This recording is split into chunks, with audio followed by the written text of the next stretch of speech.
All right, so today on the Loans Can Be Fun podcast, we have a very special guest. I'm going to let him introduce himself. So I'm Troy. I'm the owner of Nook and Kranny Home Services. Home services. Yeah. That's different. Yeah, so what just changed? Tell me. So we just rebranded because, the market's shifting and everything. Plus, I kind of seen a need with the real estate agents needing plumbing, heating, and air conditioning. Very true. Techs that have That's one of super the biggest. access. We can carry if the sellers need repairs, we can wait till closing to be paid. So we shifted, and so now we do home inspections, mold remediation, plumbing, and heating and air conditioning. Holy crap. All under one roof. All under one roof. Okay. That's amazing. And I've had Troy do inspections on my own stuff, a couple different houses we looked at buying, and very thorough. That was one thing I noticed. You guys had all the bells and whistles. So for people who don't know what home inspectors do, go through what you look at, what things you check. Okay, so, home inspection, basically we like to say our home inspectors of jack of all trades, master of none, right? So we start, with the roof. We look for missing shingles, broken trusses in the attic, missing insulation, whether or What not... causes a broken shingle or a broken truss in an attic? A lot of the time it's when they set it and when they built the house, or over time, if we get a lot of snow, the snow load will compress down on those trusses and crack them and stuff. Yikes. Okay. So it's a lot of stuff. One of the biggest things that's hard on trusses is when people go in and say, "Oh, I'm sick of these asphalt shingles. I want to put the clay tiles or the cement tiles." And that's heavy. Yeah, and they don't compensate for that weight, and then it compresses down and it breaks them. We actually see that quite a bit. That's scary. Yeah. Well, that's the thing. I mean, as a homeowner, you may not think, "Oh, I should talk to somebody about the weight on that thing." You don't necessarily think about that. Well, one thing we always like to jokingly say is, "When's the last time you was in your attic?" Never. Never. Never. Yeah, people don't get up in there, and a lot of times we see like the fans in the bathroom. We call them fart fans, but that's not what they are. But they come disconnected, and so when you're in there showering and you turn that on to get rid of that moisture, now it's just dumping all that moisture in the attic. Oh, geez. And then now you have a mold issue because it's hot up there in the summer, and so there's a lot of things that can happen just. With age and insulation, as it settles, it loses its R value. It needs to be fluffy to be. So for those of you who don't know what an R value is, it's kind of like how the higher the R value, the better your insulation is, right? Yep, absolutely. So, as it settles, it loses its R value. So we can tell you, hey, it's time to get new insulation. And they can just blow that in. Yeah, and there's easy. actually a lot of good rebate programs through like Utah Power I did and that Light. myself. The Rocky Mountain Gas Association's got a bunch of rebates. So basically, it doesn't cost you anything. Right. No, we actually did that on my very own house because we had good insulation. It was a fairly new house, but we could have better, right? And there was rebates, so it made it worth doing. So I don't know if you went through all your services because I know for me, you actually caught something on an inspection for me for a cabin that I was looking for up in the valley. I think it was maybe Eden or Liberty, something like that. Well, you had done the inspection on the home prior to me getting there. And when I went to the second floor of this house, I could feel the floor actually bounce. Yeah. And I was like, that's not normal. And they said you had done the inspection and they told me that you said it was okay. And I was like, I know, Troy, I'm going to call him. Yeah. So I called you and you're like, I did not say that was okay. So there's things like that come up. And that house actually needed like brand new foundation and like pylons into the ground to I think they ended up, I think we went back after you looked at it for the people that bought it, and they ended up putting like 22 helical piers in there. Yeah, it was going to require a ton of work. And it's just one of those things. And, people ask me all the time on helical piers, and what that is they'll take and they'll drill down into the earth till they hit bedrock, and then they jack the foundation back up. So they can be anywhere from 20 feet to 200 feet deep. Gosh. It just depends on where they hit solid rock. Earth, yeah. And I wouldn't be scared of a house with helical piers. No, but that house didn't have that. Yeah. And it was sagging and you could feel it. It was creepy. And it was a nice location, all that stuff, but that was definitely where a home inspection saved me a crap ton of money because I guarantee those helical things did cost a small fortune. I think it's based on footage, and I've heard they can be anywhere from $1,500 to $10,000 a piece. Like per pillar. Yeah. Dang. That's why I was like, I'm not getting into this. So yeah, so Troy has actually saved my butt a couple times, and then other times, we just decided not to buy a house, but I know that they look at all systems in the house, the heating, the plumbing, as best you can. I think if I was to stop and say what's the most common thing we find, Yeah. I would think it has to do, whenever you have water in anything, Water it's is always, like the biggest issue, it I swear. And it's whether it's coming through the foundation or through a crack in the stucco or whatever, any kind of water, because it just compounds into a bigger problem. And I think water intrusion or a water leak is probably the number one thing we see. Yep. And then I would think the number two thing, and a lot of people don't stop to think about this, but we offer a service to camera the main sewer line. To see if there's any roots or whatever. Yeah, and you know what? Honestly, that's the largest expense to a homeowner is to replace that sewer line. We've got a deal going up in North Ogden where the two houses, the contractor bought these and he's flipping them, and he bought them both. Well, the sewers tie together. Oh, wow. And one sewer's bad, and the city and it's on 89.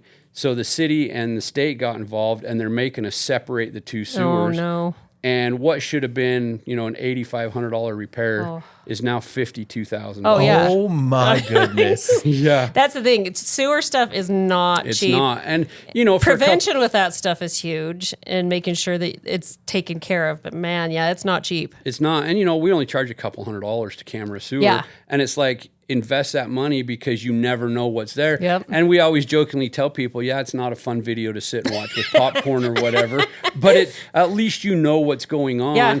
And even if there's roots in it, we just tell them, you just need to, like, once a year have somebody come out and cable it and get rid of them or whatever. And then you shouldn't have any issues. Yeah. So it just depends, We also do a lot of methamphetamine testing. Yep.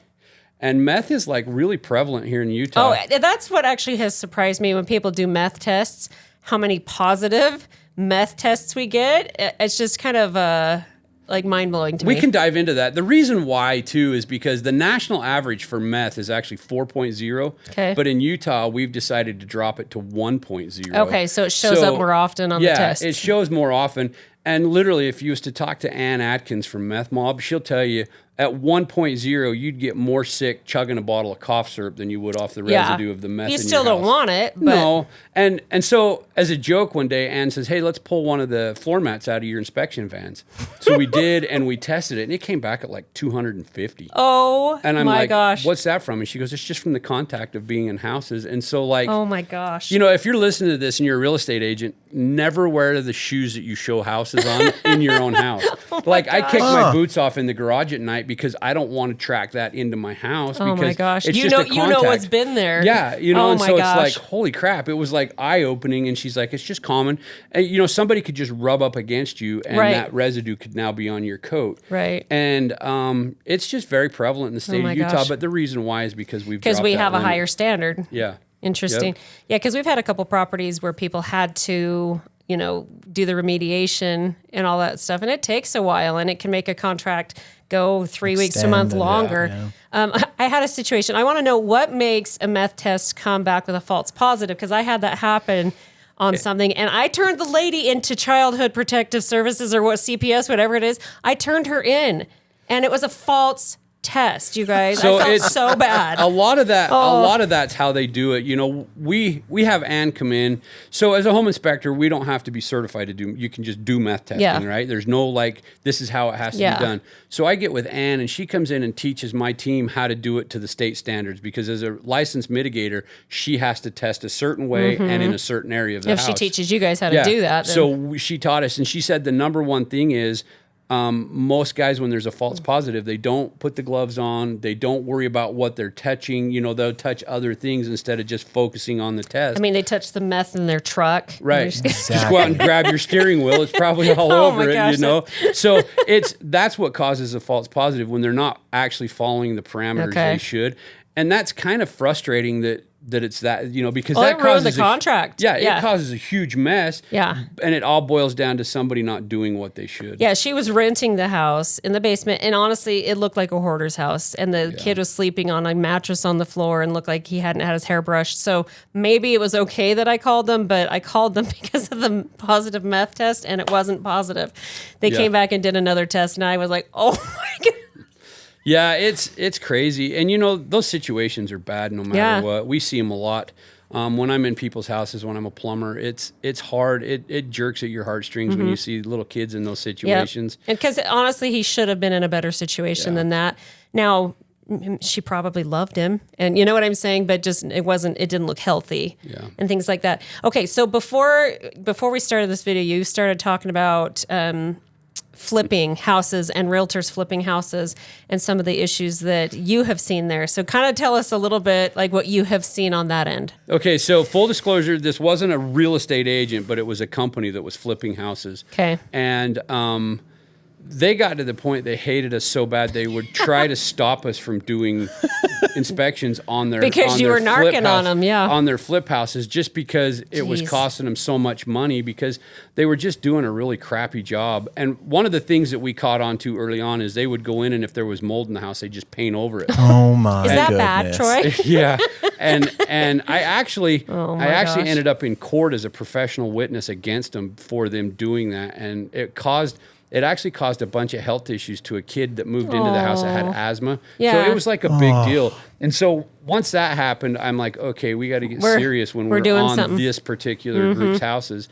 And then it got so bad, they actually tried to stop us from doing inspections on them. And they would call and say, you can't go in the house, you can't do the inspection. And I'm like, well, unfortunately, the buyer's the one that decides, not it's you. part of their due diligence. And so we had to fight that. I actually had to get a couple of broker friends of mine involved to help me like navigate that they can't keep me out of those. And that's crazy. Now we don't see them very much anymore, and I'm kind of glad. I know who you're talking about because when we were discussing that and you said the name, I'm like, that was the exact name I was thinking of because I actually heard people say don't buy it from them. Yeah. So kind of crazy. We're not gonna say names. We're not gonna do that kind of stuff. No, I'm just kidding.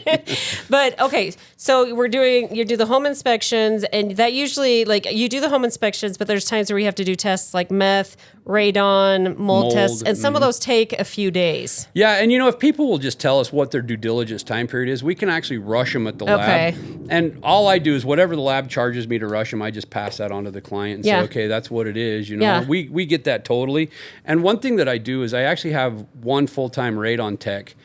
She goes around and sets the radon monitors 2 days before the inspections. And if there's testing that needs to be done, she does that testing at that time, whether it's meth or mold. And that way we can get a 2-day jump on the testing for people. And so we're trying to do that.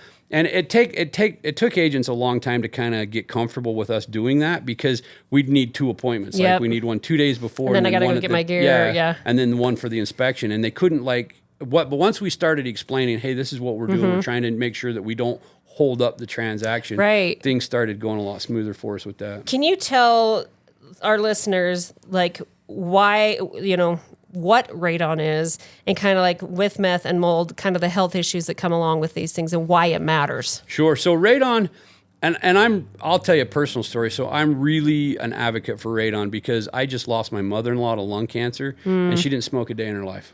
And I watched her go through that for 2 years and then she finally passed away. And when I talked to the oncologist, he says, I would imagine it was a radon issue. My goodness. And radon comes from? It's from the granite as it breaks down under it's like the backfill that they put under your house, the rocks. As that granite breaks down, it releases that radium gas, which is basically a carcinogen. Yeah, it's a carcinogen, and you can't smell it, taste it, see it, nothing. You would never know. And so, it settles in the lowest living area of the house. And so, where do you put your kids for 20 years of their lives? Or your mother-in-law. Yeah. Maybe that's it. Never mind. So I don't know what you're saying, Trevor. So, it's an easy test to do. And honestly, in the scheme of things, to mitigate a house for radon is like $1,500 to $1,700. So how do you mitigate it? So a company can come in and they'll drill a hole in the slab in the basement and they'll put a pipe down in the slab and then they put a fan outside and they pipe that radon gas outside and then into the atmosphere where it can dissipate or get watered down, basically. But how does that work if you have you're all on granite or whatever that's causing this? How does one pipe in the middle really do it? So that's a great question. Sometimes they have to put 2 or 3 systems in depending on the house. So do you have to do it multiple times? Because if the granite's going to continue to break down. That fan has to stay there, and you just have to. So the EPA says once a system's been installed, a mitigation system. Oh, it's a full system. Okay. Yeah. Okay. You have to test every 2 years to make sure that system's staying active. Got it. I can tell you a story. Is it newer houses? Sorry. It's all houses. Then I probably need a radon test. Then. There's no rhyme or reason to, like, if your neighbor has radon, you may not. there's no Weird, really just rhyme the or makeup reason. of the dirt. Yeah, it's just there's no reason. Okay, call me. Yeah. The only thing I can tell you about radon is the higher you get up on the mountain and then the deeper you get in the ground up there. So I can tell you a story. We did an inspection for a Jazz basketball player. You know Derek Favors? Yeah. I don't Totally. because I'm out of the loop. Yeah, Sorry, guys. so we did his house when he moved here to play for the Jazz, and he lived up on the hill in North Salt Lake, and he had a basketball court in the it was 4 stories down basically, and I set a radon monitor down there, and I went and picked it up, and it came back at 99, and I'm like, what? What's normal? Like 4.0 is the limit. Oh my And this gosh. came back at 99.0. And I'm like, okay, Yikes. something's wrong with my monitor. I look at the calibration date and it was in calibration. I'm like, that's a bad test. So I said, hey, I need to set them again. So I set 3 monitors down there. And they all came back that high. So they had to put a radon system in his house to get rid of that radon. And they ended up putting... Holy crap. I think they put 4 systems in that house just because of the square footage. It was like 12,000 square feet or something. It's no big deal. Yeah, some Totally fine. huge number. Yeah. So, but yeah, that was, and I think it was just because he was so deep in the ground. Yeah, I mean, it makes sense, and especially with all the ground out there, because I'm like clear out in Taylor, and it's just dirt, but I kind of want to get that tested so I can It's see. all those animals in the swamp that are out there. Yeah, exactly.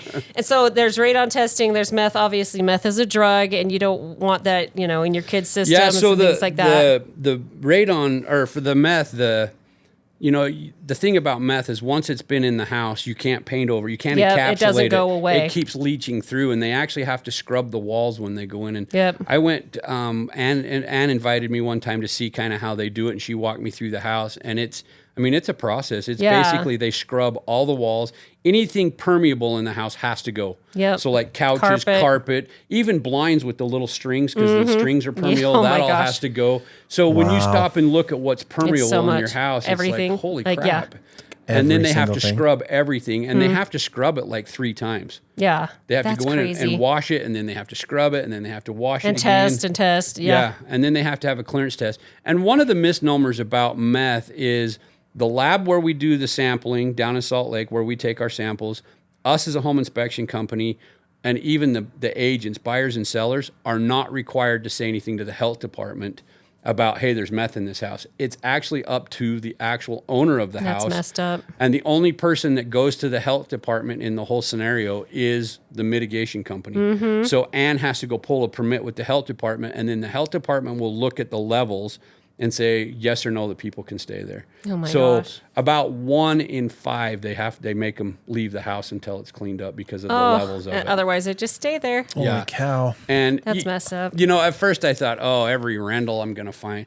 We actually find more in single family homes than we do rental houses, which shocked me. Right. But that's just how it is. That's And then if interesting. you break down the demographics of who's using meth, the number 1 user of meth is a single female. I was going to say. With kids. I've heard that, yeah. Well, kids are hard, okay? Right. I heard heroin's a big, favorite of school moms and Yeah. stuff. And then the do it. second highest user is a construction worker, but if you break it down even farther, it's HVAC techs. So we've actually found Weird. meth in brand new houses that nobody's lived in because it's on the tech and he's putting the system in your house and then he HVAC. turns it That's on crazy. and then it goes And all it through sucks your duct. everything. Yeah, Oh. go through your ductwork. So, And then they have to mitigate a brand new house. Oh my gosh. Okay, now talk about mold. mold is Disgusting. Yeah. And I like honestly, blue cheese. Does that So- count? I'm just kidding. I don't like blue cheese really. I like feta though. so what do you think's the worst mold? Black mold? I've heard black mold, but No, it's not. It's not, but it's the most common. right. So I don't who- know the types of molds. Do you want to do multiple choice? Yeah. So who really makes the most money in a mold situation? It's your- Sheetrock. I'm It's just your kidding. disaster cleanup Yeah. companies, right? Because they come in and bill your homeowner's insurance. So I give them props for the marketing Yeah. because they have done an absolute phenomenal job of making black mold the enemy. Right. And it's just the most common. Okay. And that's why they've done that is so that they can go in and tear your whole house You've apart. got black mold. Yeah, charge your homeowner's insurance thousands and thousands of dollars when it really Yeah. doesn't need to be. And so Interesting. mold, there's like Hmm. no line in the sand with the EPA. They haven't said this is what a high number is because mold is based on your immune system. So your immune system may handle more mold than my immune system. Well, I know some kids can't handle it hardly at all because of asthma. And if there's any kind of respiratory issues, you should just check the house for mold. Yeah. And what's funny is a lot of companies don't understand that there's mold in the air every day that we breathe. Like if you watch the pollen counts on the news. I'm allergic to mold on the allergy test. Yeah. So if you watch the pollen counts on the news, it's always on there. Mold's always on there. So we take an outside control sample so we can see what's in the air that day. And then we sample in the house. And then that way we can say, okay, outside it was this number. Right. And inside it's like either higher or lower. That way we know kind of what to judge things, how to read that mold sample in the house. So. For me, it's interesting because I am allergic to mold on the test. And so it's like on rainy days or when it's really damp, that's kind of when I have a little bit more allergies than other times. But that makes sense because mold likes moisture, right? Yeah, it does. And I always jokingly say, whenever the wind blows out of St. George, we get a lot of mold. It's because all the old people down there. No, I'm just teasing. No, that's amazing. No, it's true though. It's true. I mean, just kidding. Every old person's home kind of smells the same. Yeah. Yeah, but it's usually like roses and mothballs. You walk into an old person's house in the wintertime and it's like 412 degrees in there. And the windows are sweating. So they all have mold in their house because of the condensation. You know, it's trying just to keep one of warm. those. Yeah, it's just one of those things. They need a Loans Can Be Fun blanket. I'm just kidding. They need something. Okay, so, and a lot of kids are like the mold. How easily is that fixed? Simple. The way we do it is we use an all-natural product that's enzyme based. Okay. And so the old adage is, just clean it with Clorox. Well, Clorox is mostly water. And so the analogy I like to use is if you mow a dandelion off, did you kill the roots? Nope. It just comes back double, right? Right. Same thing with Clorox. It'll kill the surface, but it won't kill the roots. Well, our enzymes will go in and they'll eat the roots and they change them to an amino acid, which is harmless, right? Okay. The enzymes that we use, if we fog the house, they'll stay living for up to 2 years. And they'll continue to fight that mold if it ever comes back. That's so cool. And we can either wipe it on or we can fog the house. And if we fog it, we use a wet fog process. And the foggers break the product down to such a fine micron that it will actually penetrate permeable stuff. Wow. So it'll get behind the sheetrock paper. It'll get, it'll penetrate all that stuff to kill that mold. And it's really a good product. And I did a lot of homework before we decided to jump into that. And I didn't want to use harsh chemicals. Right. Yeah. Because that's always my big thing with people coming to do my house, spraying for bugs or other things like that. I'm like, I don't want it around my kids. Right. And so I want it for me because I'm sucking up radon for fun. Right. And it's, you got to be conscious. And my big thing was, would I spray it in my house with my grandkids and, with my own kids? And it's like, no, I wouldn't. You wouldn't do it. And then I found this product, and the product was actually approved by the EPA to kill mold. So it's backed by the EPA. And it's funny because during COVID, back in 2020, I went on a vacation with my wife and I got on the plane and I'm like, I recognize that smell. That's what they were using? What is it? And I said, what do you guys, they said, we're disinfecting everything. I go, I get that, but what is the product? Yeah. And they handed me the bottle and I'm like, holy crap, that's my mold stuff. That's my stuff. So it was the third thing that the CDC put on the list to actually kill the COVID virus. So I was like, holy crap. Because you can sanitize homes too, right? Yeah, we absolutely can. Yeah, that was something that was surprising to me where I was like, that would have been a great idea at different times. We actually did quite a bit of it. We had an office call. They had a huge COVID outbreak in this real estate office, and I went in and sanitized their whole office and everything for them. Just peace of mind and make everybody feel better. And we did a lot of houses. That freaked a lot of people out. Oh my gosh, that was such a weird time and terrifying. I think we're all a little bit traumatized by it. And I don't think we'll ever get over it. No, actually. I mean, there's things that are still just weird as heck because of it. But yeah, I remember you talking about that, and I was like, "What a cool idea!" I didn't even know that was possible. I don't know why. I mean, it's always like surface, but I think it comes back to you're always nervous to sanitize your whole house. It's like even when I've done a bug bomb, I'm like, I don't really like the fact that that's on my, it leaves desk. that residue. Yeah, I'm like, that just doesn't seem. Yeah. And that's the nice thing about the enzyme-based product is it's natural, it leaves a residue, but it's not like something that if your kid grabs it, it's not going to hurt them. You know what I mean? And the gentleman that created the product, he actually, one of the videos I seen, he actually like stuck his finger and licked it, and he's like, it's safe to and I'm like, well, but I still wouldn't do that. I wouldn't just either. Anything. But it's just like that's it's not true. Just like what is it? The lick it stick? Is that what it's called? Yeah, with the powder, with the candy. Fun dip? The fun dip. There fun you go. dip. Yeah. Yep. The lick it same stick's thing. the stick, right? I think that's what it says on it. Anyway, sorry. No, you're As good. we digress. But it, where it's all natural, we tell people, look, we don't use any chemicals. And the thing about it, if you really watch a disaster cleanup company, they don't treat the mold. They just cut the sheetrock out and get rid of it. They don't do. And the sad part is what happens when they come into your house. They pull your carpet up, stick fans in there, and they start blowing all of those mold spores. They turn your furnaces on, your air conditioner. Oh, we had that exact thing. It actually caused more mold in my parents' cabin. Yeah, so it just like spreads that instead of going, okay, let's lock this down. Let's get the fog in the air. Let's kill all the mold spores in the air. They don't do anything. They go, oh, we just painted it with kills. So do you come in and do that for people? Yeah. So if somebody has a flood or something like that, they should call you guys. Yep, we can come in and fog the whole house immediately. Well, they need to get the water cleaned up. Sure, they need to get that out of there. And then we can come in and fog the house, and I'll actually fog the ductwork as well for the furnace. So one of the things that we found that we do is we'll find out what size filter they have, and then we buy one of those filters and soak it in our product and stick it back in the furnace and then turn it on. Yes. And now it's sucking all 70% of that air back through the house. And then when we're fogging the house, we'll fog extra heavy at the return air, so it's sucking it back through the ductwork, and we'll pull all the heat registers up and go down in the heat registers. And so we try to do a good job for people. Well, that seems like you've thought it through and how to really get rid of it, which is huge. And I think a lot of people just do the bare minimum, unfortunately, in a lot of businesses. Yeah, and the nice thing about our product is I tell everybody I'm like way less than a disaster cleanup, like a third of what they charge. So do you have other people, like connections where, like, let's say they have to take sheetrock out, things like that, you can just help them get that taken care of? We'll cut it out too, but I won't put it back. I mean, oh, nice, Troy. That's really nice. I'll tear down your house. People, I'm really good at cutting it out, but you don't want me. I suck at putting it back. Oh my gosh, that is one thing that I will say. An art. You always hire a professional for sheetrock. Yeah. I don't care what you think about your skills, because I feel like I'm pretty good at most things, and then when I try sheetrock, I'm like, no. One of the things when we're doing a home inspection, if we can tell if the homeowner's finished the basement themselves, and we'll always put in our comments, it appears that a non-professional has finished the basement. You do it just for fun? No, just because you need to know. You need to know that, right? And we don't do permit research, right? And we're kind of wanting people to go like to the city. Was a permit pulled? Yeah.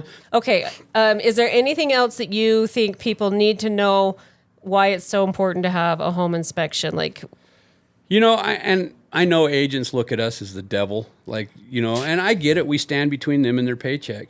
But our end goal is we really are there to protect that buyer and just give them an educated view of what they're getting into. And we walk a fine line because inside that house, those four walls, is a ton of emotions. So sellers can they get offended easily because who's this stranger? Who's this dick in my house that's telling me all this stuff is wrong, right? Yep. And so we walk a really fine line. Yep. And so, but we truly are there in the best interest of the buyers to let them know what they're buying. Well, and I just went through the process of selling my house, and an inspector came through, and they named some things that I was like, that really doesn't need to be done. It makes people feel better, right? And we all know that. But there were other things where I was like, that would have been nice to know when I did my house. Yeah. There were certain things with the water heater, and there was another thing with some plumbing thing where I was like, and with the furnace, it was like something about having sediment. There was no sediment trap.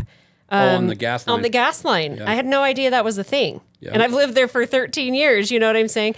So there's just things like that that the average human buying a house doesn't know. And we tell everybody, it wouldn't even hurt just the average homeowner to give us a call and let us come and do an inspection on their house and give them a punch list. Here's things that you need to do, like maintenance items, because most people don't understand that. And one of the jokes that we have at our shop, at our team uses all the time is, with the new generation of people that were buying the houses, not only do they not know what a hammer is, they sure the heck don't know how to use it.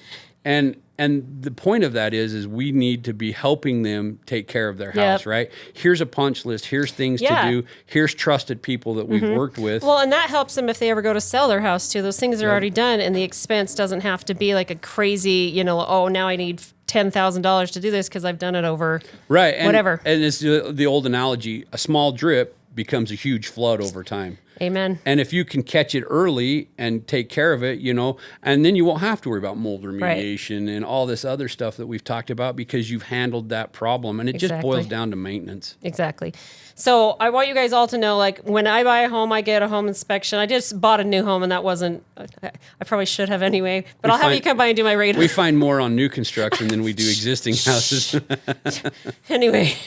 Oh, that makes me feel stupid. Okay, but I have used Troy several times, and I would recommend him to people. And there are good companies that do this, There's but a lot. They're offering plumbing and the HVAC stuff. One-stop shop. One-stop shop. That's really nice. And I know that there's a lot of pain points with real estate agents because they're busy and they have a lot going on. And so I looked at that and I thought, well, the number one thing I hear is no plumbing or HVAC shop will allow the sellers to do the work and then be paid at closing.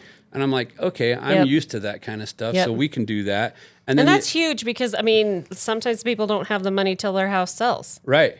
And I get that. Especially in the economy we're in right now. Oh my gosh, for real. And then the other thing is agents don't have time to babysit contractors. So even my mold remediation guy, we all have super access. Yep. So all we need is just the information and we can go take care of it. We can take that right away from that real estate agent and just say, hey, you know what? We're here for you. We can take care of it. And anything that you can do that makes the process easier for everybody. Yeah, and great. And especially on your end, on what you guys do with mortgages and stuff, it makes it nice to know, hey, this is taken care of. We can move forward. Here's the invoicing. We just need to pay it at the end. Absolutely, at the closing. And it's been great. Absolutely. Well, you guys give them a call. They do a great job, and we always recommend you when we have clients and things like that. So. Thanks so much for coming in. It was really interesting. Thank you, Troy. You bet. Have a good day. You too.